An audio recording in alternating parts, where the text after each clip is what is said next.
கொட்மலை ரம்புடை கெரண்டியல்ல பகுதியில் இடம்பெற்ற பேருந்து விபத்தில் உயிரிழந்தவர்களின் எண்ணிக்கை 21ஆக உயர்ந்துள்ளதாக போலீசார் தெரிவித்தனர். விபத்து குறித்து விசாரணை நடத்தி வரும் கொட்மலை போலீசார் சென்று கொண்டிருந்த பேருந்தில் ஏற்பட்ட திடீர் தொழில்நுட்ப கோளாறு விபத்துக்கு காரணமாக இருக்கலாம் என்று சந்தேகிக்கின்றனர்.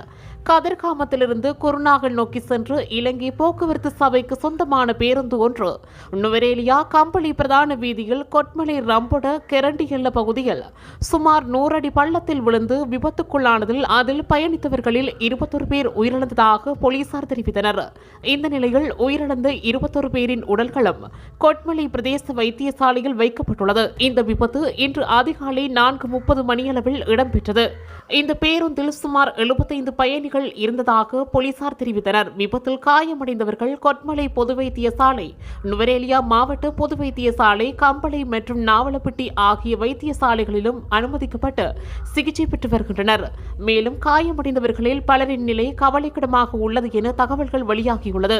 விபத்து குறித்து ஆராய்வதற்காக சபாநாயகர் ஜெகத் விக்ரமரட்ன மற்றும் போக்குவரத்து மற்றும் நெடுஞ்சாலைகள் பிரதி அமைச்சர் பிரசன்னகுமார் குணசேன ஆகியோர் சம்பவ இடத்திற்கு சென்றுள்ளனர். இதுபோன்ற செய்திகளை உடனுக்குடன் அறிந்து கொள்ள தமிழ் பிளஸ் யூடியூப் சேனலை மறக்காம சப்ஸ்கிரைப் பண்ணுங்க, கமெண்ட் பண்ணுங்க, ஷேர் பண்ணுங்க.